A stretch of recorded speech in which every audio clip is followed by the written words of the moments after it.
What's up, everybody? Welcome to a special edition of Turn on the Jets Live in the middle of the afternoon.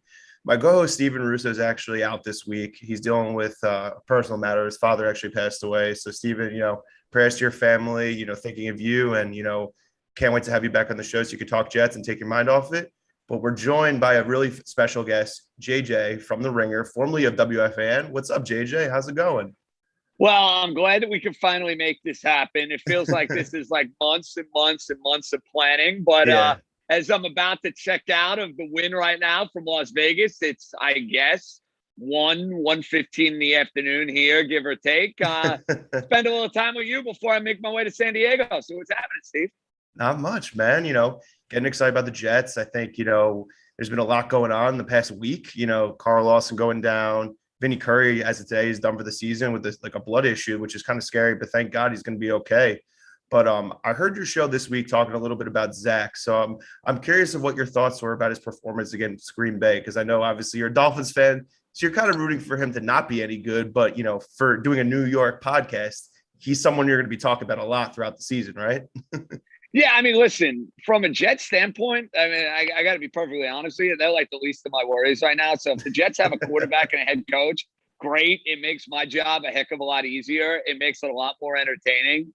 And we kind of take it from there. But yeah, I think all in all, Zach Wilson has looked pretty good. Now, it's preseason football. I don't go nuts one way or another Mm-hmm. when it comes to preseason football, but you want to see a command, you want to see a presence, you want to see a look and a feel.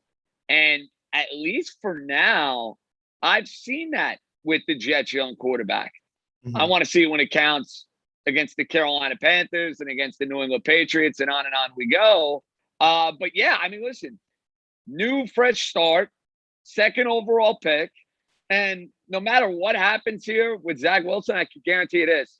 He'll be put in a better position than Sam Darnold was over the last few years. Yeah, I feel the same way. He actually has weapons. I know it's not like, elite receivers or anything, but Corey Davis looks like he could be, a solid number one, not like elite, but looks like he could be a lead receiver. So I've been pretty impressed with what I've seen with him. I know Carl Lawson going down really kind of put a stake in every Jet fan's heart. Do you think that that's going to be a major impact as to how this defense can be? Or do you think, Robert Saleh being a defensive guy can really scheme around it? And I'm sure they're going to make another move, but like, what do you think about Carl Lawson going down for the year? Well, it's a major bummer. I mean, let's call it what it is. It's a major, major bummer for the Jets. You were expecting Carl Lawson to be the first basically premier pass rusher that the Jets have had since the days of John Abraham. They haven't had a guy on the edge who can go and get after the quarterback. So they're going to miss that. I don't know if they can necessarily replace that. Here's the hope.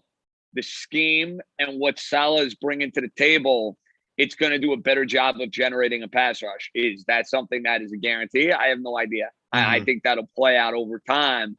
But I think that's what the Jets can do. I mean, I keep reading, they're interested in this pass rusher or that pass rusher.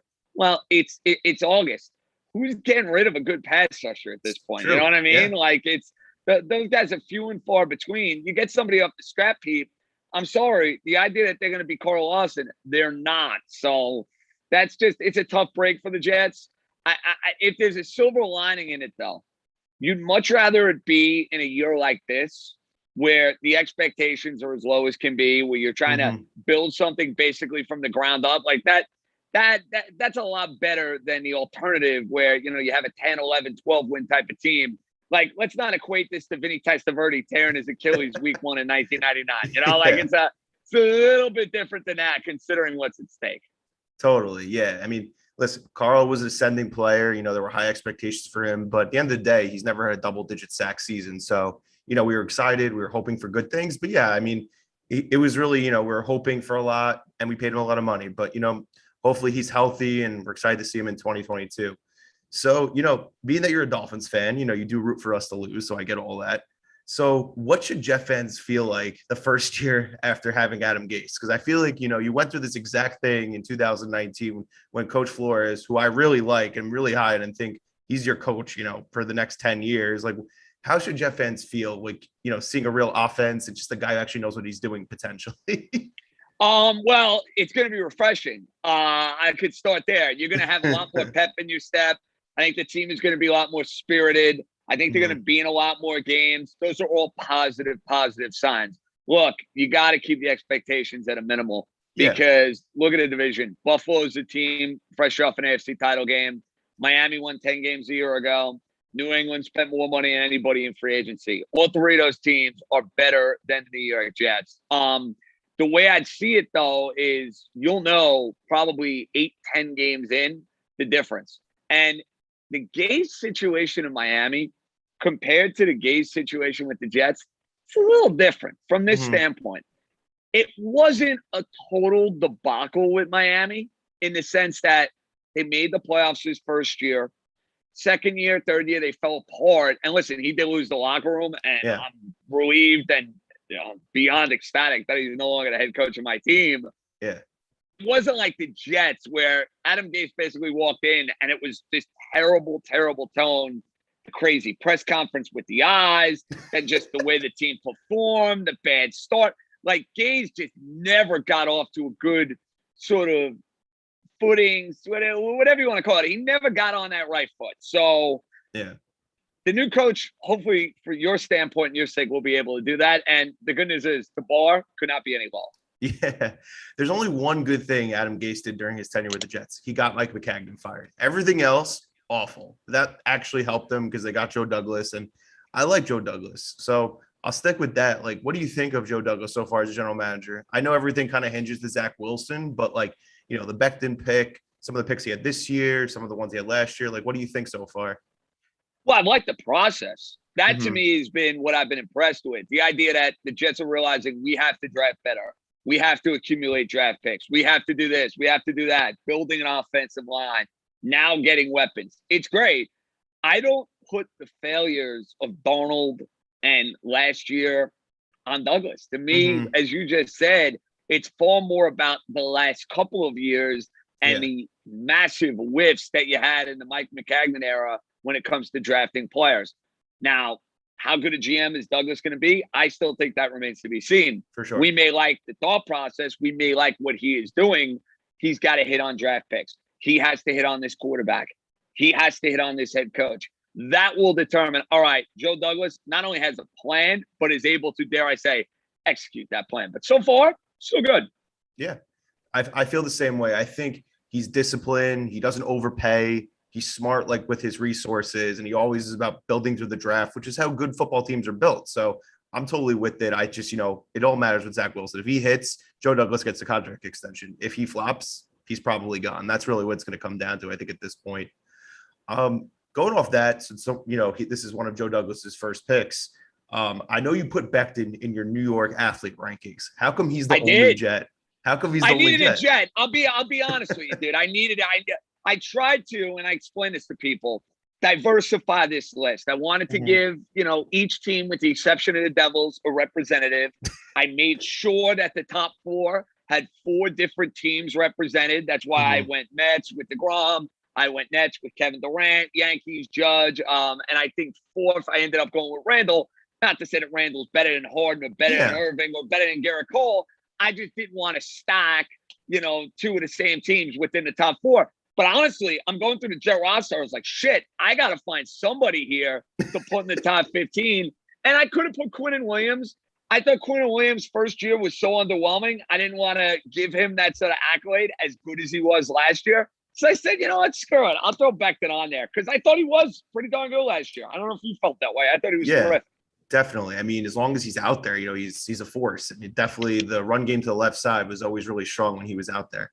I think, and I know someone tweeted this at you, that Elijah Moore could be in the conversation, and maybe Zach will be in the conversation. Hopefully one of those 2 guys are in the top 15 New York athletes. But I'll say this. I think Garrett Cole should be above Judge.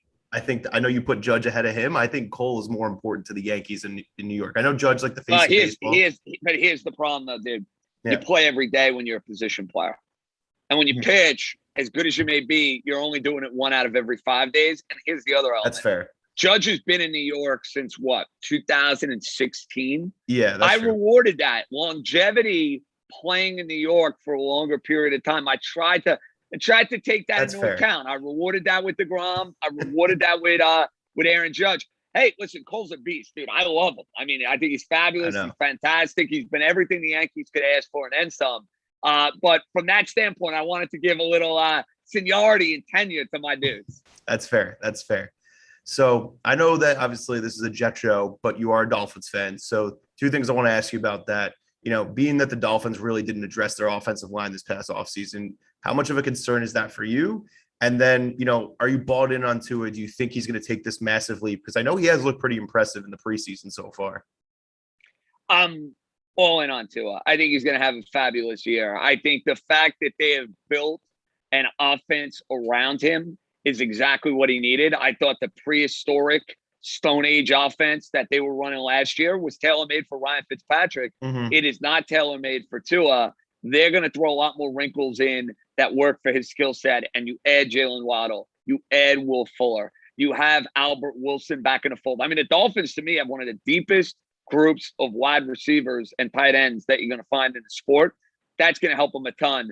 But to get back to your first question, I think it's the biggest concern for me with Miami going into the year, because I think they're going to score points. I think Tua is going to play well. I don't know if that offensive line is going to hold up, quite frankly. I think they put a lot of faith and a lot of confidence that their younger players, guys they drafted last year, Hunt, Kinley, Austin Jackson, are going to take that leap in addition to Tua. They better be right about that. Because listen, when you got a bad offensive line, that can torpedo and sabotage a season. Yeah. And it's the sort of thing that could be very detrimental for a young quarterback. But this regime with Flores and Greer has given me every reason to trust them. I'm giving them the benefit of the doubt here. I am. Now, the division's tough. I don't think they're as good as Buffalo. And I do believe New England's going to be improved. But I think Miami won 10 games last year. I think Miami can win 10, 11 games this year. I don't think that's out of the realm of possibility at all. Like, I see their over-under when I was at the win earlier, was it 9? I think they go over that total. I think Miami is a winning team once again. Yeah, I mean, they should have been in the playoffs last year. So I kind of agree with you on that. I mean, I think they're going to have a great defense, especially because they didn't get rid of Xavier Howard, which was kind of a problem. But, they figured that out. I think, Flores, that's his bread and butter, and their defense should be pretty strong. I'm a little bit concerned with their running game. I feel like they don't have a lead back. I know Myles Gaskin was actually pretty solid last year, but it doesn't seem like he's like the lead guy. Yeah, I know you're in Vegas right now, and I know obviously a big part of your show is gambling. So do you have any good, futures bets for the Jets? Are there any ones that you like, any that you actually took, whether it was there or, back home on like FanDuel or anything like that? All right, I'm glad you asked me this question. All right, so there are a couple I like. I like the San Francisco 49ers as an over. I think their schedule is very conducive to a big year. If you look at the Kyle Shanahan, Jimmy Garoppolo pairing, despite Jimmy Garoppolo being under the gun this year, they win a lot of games. They're going to win a lot of games in that division. I think the Niners are a double-digit win team, and I think they're going to win the NFC West for what it's worth. So that's number one. Wow. Number two, I like the Pittsburgh Steelers under 8.5 wins. I think the quarterback, even though he's had a Hall of Fame career, is totally shot. I think the offensive line is shaky. I think the defense regressed at the end of last year, and I'm not a believer in the Steelers. I think Cleveland is better. I think Baltimore is better. I think Cincinnati will be improved. I think the Steelers go under 8.5 wins. And I was thinking about one more. Any locals? No, I don't like any of the local totals, to be honest with you. I mean, I would never in a million years play the Jets. It's just with the 17-game season, it's kind of right around that tipping point. So I'm staying away from that. I think the Giants go under personally. I think Washington and Dallas are better teams. I think Washington wins the division for what it's worth. And I'm just not a believer in Daniel Jones until I see otherwise. Yeah. I like the Tennessee Titans over. It's like 9, I think, or 9.5. That division is terrible. It's a bad division. The only thing I don't like about it is everybody and their mother is betting Tennessee is an over. So that scares the crap out of me. Indeed. Give me one more, and I'm gonna give you one more I like. Denver. I think Denver is a top 5 defense. I think they got weapons. Teddy Bridgewater is not going to turn the football over. Now, he's not going to make big plays, but he is going to play the sort of style that Vic Fangio wants. And I think Denver can be a surprise playoff team this year. I like Denver over 8.5 wins. That's good. So after the Packer game on Saturday, I put a few shekels on Zach 7-1 to win Offensive Rookie of the Year. You think it's a bad bet or you think it's a good bet? I mean, it's 7-1. I think it's a good lottery ticket. I mean, listen, offensive rookie of the year is probably going to be a quarterback. It is. So it's just a matter of unless something crazy happens, like Najee Harris goes nuts. Think about how good Justin Jefferson was last year. That's what I was about to say. And it doesn't matter. I mean, it just doesn't matter. They always give that award to a quarterback. So is it Justin Fields if he plays? Is it Mac Jones? Is it Trey Lance? Is it Lawrence? I watched a little of that preseason game yesterday at the sportsbook. I think Jacksonville is going to be in for a long, long year. And no ETN. Remember, he's finished now. So Zach puts up decent numbers. He's got the best numbers of the bunch. Maybe he gets offensive rookie of the year. I wouldn't necessarily say I'd make that pick with conviction, but I'm getting 7-1 on that. That's good value if you ask me. Yeah, I mean, it's kind of crazy because he's only one of two of the rookie quarterbacks who actually locked into a starting job. And then three of Fields and Lance actually have worse odds than him, which I think is crazy. They don't even have the job yet. So I feel like it's good upside. And Mac Jones is behind him, which I totally get because I think Cam is going to start. Well, yeah, and that's the problem. Now, listen, if Mac Jones comes in and the Patriots play really well and they make the postseason, that could be problematic. If Justin Fields comes in and plays really well and gets Chicago into the postseason, see, that's the thing. They will weigh that. If the quarterback is playing on a winning team and kind of gets them to the top of the mountain, that's where Jets are not going to be a playoff team. The numbers and the eye test for Wilson is going to have to overwhelm those guys. Every which way, it's going to have to overwhelm. Yeah. All right, JJ, here's the last one. What's your gut prediction for the Jets record? And we'll have a little fun with it. What's the Giants and what's also the Dolphins' final records? Oh, I like this. Okay, so I'm going to say the Jets 17-game season. I am going to put the Jets at 6-11. That's what I'm thinking. And I think if the quarterback progresses and plays well, and they're in a lot of games, you sign for that. It's not something to bang your chest about, but I think 6-11 will be my prediction for the Jets. I'm going to say the Giants are a 7-win team. I'm going to give them one more win. I say the Giants are 7-10, and they are on the outside looking in for the postseason. And I'm going to say the Dolphins finish up at 10-7. All right, those are all fair. So I'm going to keep Dolphins with the same amount of wins as they had last year, 10-7. Yeah, interesting. All right. Isn't it weird, by the way? Isn't it weird this year? I love it. Don't get me wrong. Yeah. But like thinking about these win totals, it's a little strange being like, 10-7 and not 10-6 or 9-8. It's gonna throw me off, dude. There's no 500. You can't be 500. But I do think I like how there's a week 18, extra week of red zone, which I think is the best part about all this. And we get one more week of Scott Hansen, so we don't have to be sad for all these months. So I'm excited. You got to be. Listen, it's football time. We're 2 weeks away, and Christmas morning to me is week 1. Can't get here soon enough. I agree with you. JJ, I know you got to run, but thank you so much for joining us in such short notice. I'm super glad that we got to do this, and we'll have to do it again sometime. Hey, it was absolutely my pleasure. All the best to you, your co